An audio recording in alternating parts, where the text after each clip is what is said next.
ঘরে প্রজাপতি আসছে, তো এটা কিসের ইঙ্গিত দেয়? আমার অনেকে এমনটি প্রশ্ন করেন যে হুজুর আমার গায়ে প্রজাপতি বসেছে, তো এটা কিসের ইঙ্গিত দেয়? এক্ষেত্রে কোনো মঙ্গল আছে কিনা বা কোনো অমঙ্গল আছে কিনা?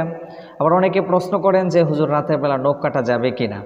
তো এই দুইটা গুরুত্বপূর্ণ প্রশ্নের উত্তর আজকে আমরা দিব ইনশাআল্লাহ। চলে আসি প্রথম প্রশ্নে। ঘরে প্রজাপতি আসলে এটা কিসের ইঙ্গিত দেয় বা এর দ্বারা কোনো মঙ্গল আছে কিনা বা অমঙ্গল আছে কিনা?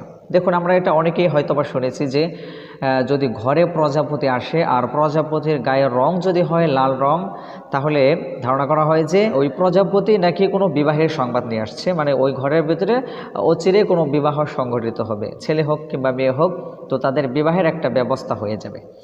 আবার প্রজাপতির গায়ের রং যদি হয় কালো রঙের এবং তার সাথে মিক্স করা অন্য কোনো কালার থাকে, মানে সুসজ্জিত কালার যদি থাকে, তাহলে ধারণা করা হয় যে ওই বাড়ির ভিতরে ভবিষ্যতে কোনো ধন সম্পদ অর্জন হবে, বড়